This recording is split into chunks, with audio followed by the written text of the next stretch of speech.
¿Cómo funciona un exchange descentralizado? Bueno, seguramente conoces alguno de todos estos. SushiSwap, PancakeSwap, Uniswap y muchos otros que fueron surgiendo. Lo primero que tenemos que saber es que a diferencia de los exchanges centralizados, en estos exchanges descentralizados no hay un founder, no hay una persona que esté aportando la liquidez al proyecto. Con esto surge un problema y es cómo hago justamente para tener liquidez para que las personas puedan intercambiar una criptomoneda por otra. Cortito para que entiendan la diferencia, en los exchanges centralizados como Binance, MintX, Bybit y muchos otros funcionan con libro de órdenes. Es decir, que viene una persona que por ejemplo quiere comprar un Bitcoin a $60.000, pone su orden y en la medida que haya alguien que quiera vender su Bitcoin a $60.000 se va a hacer un match como si fuera en Tinder y van a terminar ejecutándose ambas órdenes. Como en estos exchanges hay mucha liquidez y de hecho los propios exchanges funcionan como maker, es decir que terminan aportando liquidez, estas órdenes se pueden ir completando prácticamente en tiempo real. Ahora en un exchange descentralizado es mucho más difícil porque no hay ese aporte de liquidez inicial y porque si quisiéramos intercambiar tokens que no son tan conocidos no tendríamos liquidez, no tendríamos personas que estén queriendo vender por ahí lo que yo estoy queriendo comprar o viceversa. Y es por eso que los exchanges descentralizados funcionan de otra manera. Uniswap introdujo en su momento lo que son los Automated Market Makers o AMM. ¿Querés saber cómo funcionan? Vení a la compu que te muestro. Bueno, así se ve un order book, que era lo que te explicaba antes, este libro de órdenes en donde dentro de un exchange poder ir viendo las distintas personas que van comprando, vendiendo determinado producto, determinado activo en determinados precios, tanto el total que quieren comprar, la cantidad y a qué precio. En base a eso se van haciendo macheos y se van completando las órdenes. Como dije, esto no funciona así en las finanzas descentralizadas, sino que funcionan con los Automated Market Maker, que son piscinas de liquidez, son mercados automatizados en donde tenemos justamente que para poder armarlos necesitamos 50% de una criptomoneda y 50% de la otra que querramos intercambiar. En este ejemplo yo voy a poner que por ejemplo querés tener una pileta de Bitcoin contra USDT, contra Tether para poder comprar o vender Bitcoin con justamente los dólares digitales. Estos Automated Market Makers funcionan con una fórmula que es la de X por Y igual a K. Vamos a ver qué es cada una de estas cosas y ahora con el ejemplo que te voy a mostrar dentro de un Excel te va a quedar mucho más claro. X es el tamaño de la pileta que hay en Bitcoin, Y es el tamaño de la pileta en USDT y K termina siendo la constante, ¿sí? La cantidad de dinero que hay en el mercado se mantiene siempre igual. Este concepto es súper importante, va a quedar claro con el ejemplo, pero tener en cuenta que K se debe mantener siempre igual. Estas piletas funcionan en base a oferta y demanda, es decir que si viene mucha gente queriendo comprar Bitcoin, lo que va a pasar es con el precio de Bitcoin en esa pileta es que va a terminar subiendo porque va a haber cada vez menos Bitcoin y mayor cantidad de USDT. Para poder equilibrarse dentro de la pileta y que sea siempre 50 y 50, el precio de Bitcoin tiene que subir, ya que el valor de USDT se mantiene siempre constante en $1. Ahora, si querés aportar liquidez dentro de estas piletas para poder ganar comisiones por los distintos intercambios que se vayan realizando, tenés que saber que tenés que aportar 50% de cada una de estas criptomonedas. Es decir, si querés aportar, por ejemplo, $10.000, tendrías que hacer 5.000 en Bitcoin y 5.000 en USDT para poder participar. Y sí, lo que tenés que tener en cuenta, y esto quiero que también te lo lleves y ahora lo explico, es que tenés el riesgo del impermanent loss, que en unos minutos voy a estar explicando de qué se trata y es súper importante que sepas bien lo que es. Ahora vamos al Excel que nos va a ayudar a que todo esto que te mencioné así en el aire quede mucho más claro. Bueno, copiamos obviamente la fórmula, esto lo tenemos que tener siempre presente porque es la fórmula en base a cómo está armado justamente esta pileta de liquidez. Y vamos a poner una situación inicial en donde tenemos 4 Bitcoin, ¿sí? De X tenemos cantidad 4 y el precio de cada Bitcoin es de 62.500. A su vez se aportó en USDT $250.000 y el valor de cada uno de estos USDT es $1, como bien sabemos. Esto hace que si multiplicamos la cantidad de ambos activos tenemos como liquidez total $1.000.000. Esto se va a mantener igual durante todo el ejercicio. Ahora, en la primera de todas estas situaciones viene César con $10.000 a esta pileta de liquidez a comprar justamente Bitcoin. Entonces tenemos el valor del pool inicial, cuánto teníamos, el precio de Bitcoin, y viene César que quiere comprar $10.000 en Bitcoin. Viene con 10.000 USDT y acá lo que vamos a hacer es que vamos a poder obtener, a partir de saber que en la pileta total va a haber 260.000 USDT y de saber que el valor constante va a ser 1 millón, vamos a poder obtener cuánto va a quedar en la pileta de Bitcoin. Sí, súper importante en esto es que no se lleva $10.000 en Bitcoin al valor de 62.500 porque a medida que va comprando el precio va subiendo, ¿sí? Por esta ley de oferta y demanda y por mantener justamente la pileta equilibrada. Al dividir uno por otro, esto es regla de 3 simple, vamos a obtener que en la pileta van a quedar 3.84 Bitcoin, $260.000 y, como siempre, la constante en 1 millón. Entonces lo que tenemos que hacer para saber cuánto se llevó Bitcoin César, lo que tenemos que hacer es lo que había inicialmente en el pool, que eran 4 Bitcoin, menos lo que termina como resultado final después de que pasó César por la pileta. Esto nos da que va a recibir 0.1538 Bitcoin el querido César. A su vez, si calculamos el precio promedio de compra, va a estar en $65.000 por cada Bitcoin que se hubiera llevado. Y presten atención a esto, porque el precio inicial que teníamos en Bitcoin en esta pileta era de 62.500. Después de que César compró, el precio subió a 67.600. Esto también nos surge de dividir la cantidad de Bitcoin que hay y la cantidad de USDT. En realidad la cantidad de USDT dividido la cantidad de Bitcoin nos da justamente el valor intrínseco, que es de $67.600 por cada Bitcoin. Pero el precio promedio que tiene César es de 65.000. ¿Por qué? Porque, como dijimos, a medida que va comprando dentro de la pileta, si bien esto se hace automático, podemos pensar en que va comprando fracciones chiquititas con $1, el precio va subiendo. Su precio promedio va a ser justamente un precio en el medio de todo eso que terminó comprando. Y el price impact, es decir, el impacto que tuvo en el precio fue de 4%. ¿Qué es esto? Bueno, en definitiva, él cuando vino al pool vio que el precio era de 62.500, pero como dijimos, el precio promedio de compra fue de 65.000.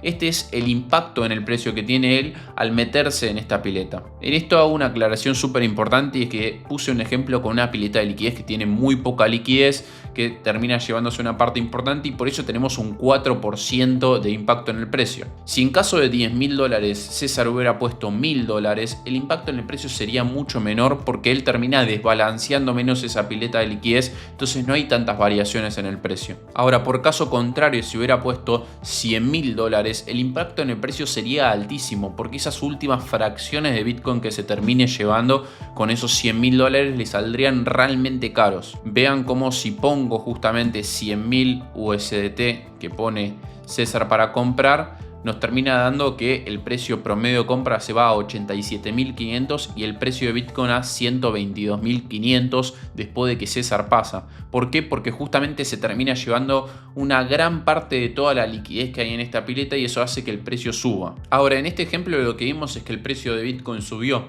pero pensemos en que si, por ejemplo, en Binance o en cualquier otro chain centralizado, el precio de Bitcoin sigue en 62.500 o está en 65.000. Habría una oportunidad justamente porque en este pool Bitcoin está a 67.600 y yo lo que podría hacer es comprar Bitcoin en Binance o en algún exchange centralizado más barato y venderlo en esta pileta y así quedarme con la diferencia. Esto es lo que hacen en muchos casos los arbitradores de precios, y es por eso que también los pools de liquidez se terminan balanceando con el valor de mercado, porque en la medida que se desbalancean hay oportunidades de hacer arbitraje y poder ganar una diferencia entre esos ambos precios. Vamos a tomar a Maxi como ejemplo, que es el arbitrador que quiere aprovechar justamente que Bitcoin en esta pileta está caro y por eso decide vender 0,2 BTC. Dentro del pool inicial dijimos había 3.84 Bitcoin, $260.000 y la constante en 1 millón.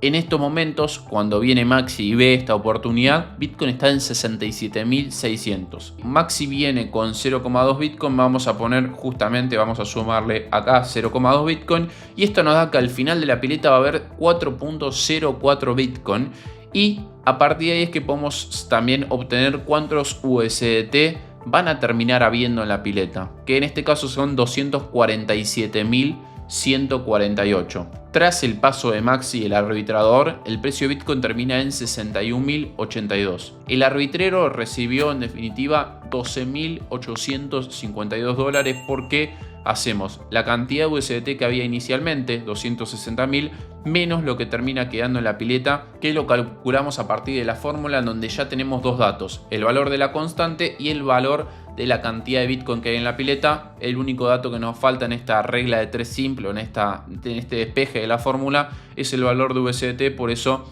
dividiendo justamente la constante por la cantidad de Bitcoin, nos va a dar cuántos USDT tienen que quedar. A partir de ahí sacamos la diferencia que se queda el arbitrero y podemos obtener el precio promedio de venta que hizo, que es de 64.259. Al arbitrero todavía le conviene porque en Binance estaba a 62.500 y justamente compró a 62.500 y vendió en promedio a 64.259. Bueno, a grandes rasgos es así como funcionan justamente estas piletas de liquidez. Estos Automated Market Makers funcionan con órdenes en todo momento. Yo expliqué con un caso en específico y también mencionando un caso en una pileta de liquidez que había poca, para ver también cómo van variando los precios. Tengan en cuenta que en PancakeSwap, en Uniswap, en SushiSwap, en cualquiera de estos que usemos hay mucha más liquidez, entonces mover el precio implica que tengamos que poner mucha cantidad de dólares realmente para que termine teniendo un impacto significativo en el precio. Ahora, entendiendo esto, posiblemente te den ganas de aportar liquidez. Bueno,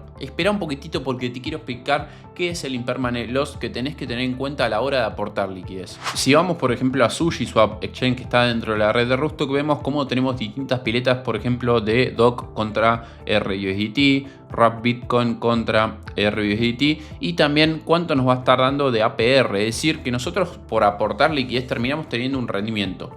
¿Cómo se da este rendimiento? En gran medida los beneficios, los incentivos vienen por la gente que viene, que cambia una criptomoneda por la otra, paga una comisión y esa comisión la termina ganando las personas que aportaron liquidez. A su vez podemos tener lo que es el farming, que implica que los mismos proyectos, para incentivar que la gente ponga liquidez, terminan dando como recompensa algunos de los tokens del propio proyecto. Entonces estos rendimientos terminan siendo mucho más elevados. Entonces, si ganamos rendimientos por aportar liquidez, ¿por qué a veces conviene no hacerlo?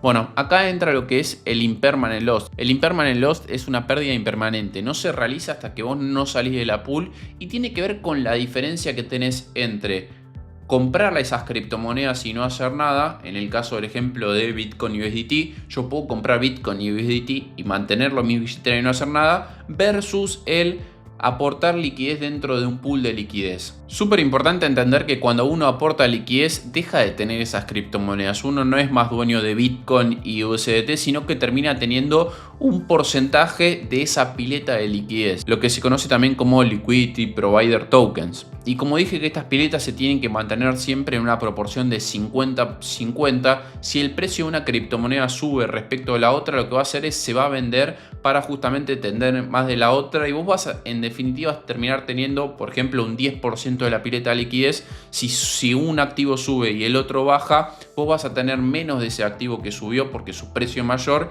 y más de ese activo que bajó. En la medida que un token sube más que lo que hace el otro, la pérdida impermanente es cada vez más grande, como vemos en este gráfico. Pero para no marearte, vamos directamente al Excel. Bueno, también puse un ejemplo sencillo para que podamos entender. La pileta inicialmente tiene 10 Ethereum y 1000 USDT, por lo que la constante es de 10.000. En estos casos, el precio de Ethereum en esta pileta es de $100. Puse ejemplos súper sencillos para que se entienda, sepan que está Ethereum mucho más caro al momento de grabar este video que $100, pero nos sirve el ejemplo sencillo. Dentro de esta pileta, Manu aportó un Ethereum y $100 justamente, que es el precio de cada uno de estos Ethereum. Como tiene aportado 50-50, un Ethereum y $100. Manu es dueño ahora del 10% de la pileta, ¿sí? 10% del total. Y para este aporte inicial tuvo que poner $200, un Ethereum y $100 en USDT. Si Ethereum sube a 400, es decir que hay un desfasaje porque USDT se mantiene siempre igual y sube justamente el valor de ETH, en la pool lo que nos va a pasar es que nos van a quedar 5 Ethereum y $2.000 para mantener siempre esta proporción de 50-50 y la constante en $10.000. Como Manu tiene un 10% de la pileta, lo que tenemos es que tiene 0.5 Ethereum ahora, $200, que es el 10% de 2.000, y en total en dólares va a tener $400. Vos podés decir, sí, ganó plata, empezó con 200, ahora tiene 400. Ahora, ¿qué hubiera pasado si se hubiera mantenido con un Ethereum y 100 USDT? Bueno, si hubiera holdeado un Ethereum y 100 USDT, tendría en total $500. ¿Por qué? Porque un Ethereum vale ahora 400 y porque los $100 de los 100 USDT siguen valiendo 100. A partir de esto que tendría $500. La pérdida en permanente es de $100. Él, por aportar liquidez, se quedó con $400. A esto habría que sumarle las comisiones que generó, pero si pasa en un tiempo chiquitito, corto de tiempo, la cantidad de comisiones que generan una pool de liquidez es mucho menor a lo que terminó perdiendo en este caso, que serían $100 de pérdida en permanente. Le hubiera convenido en este caso a Manu a quedarse con su Ethereum, a quedarse con esos dólares, que el hecho de haber aportado liquidez. Bueno, espero que te haya quedado claro. Es súper importante que entiendas realmente cómo funcionan los pools de liquidez, estos automated market makers, y también la pérdida en permanente, que son conceptos súper importantes a la hora de aportar liquidez. Quizás uno ve un rendimiento muy grande, una pileta de liquidez que nos ofrece muy buenos APRs, muy buenos APY, y queremos participar justamente porque decimos, che, nos da 10, 20, 30, 40% o lo que sea, pero no tenemos terminando en cuenta el impermanent loss, que quizás nos convenía comprar esos tokens, esas criptomonedas, y no hacer nada, que el hecho de aportar liquidez justamente. Ahora, teniendo todo esto en cuenta, vas a poder tomar decisiones mucho más certeras a la hora de aportar liquidez. Y si tenés alguna duda o consulta, déjala en comentarios, que voy a estar respondiendo absolutamente todas las inquietudes. Y por supuesto, no te olvides de suscribir para seguir aprendiendo todo lo que tiene que ver con el mundo cripto. Nos vemos en un siguiente video. Chau, chau.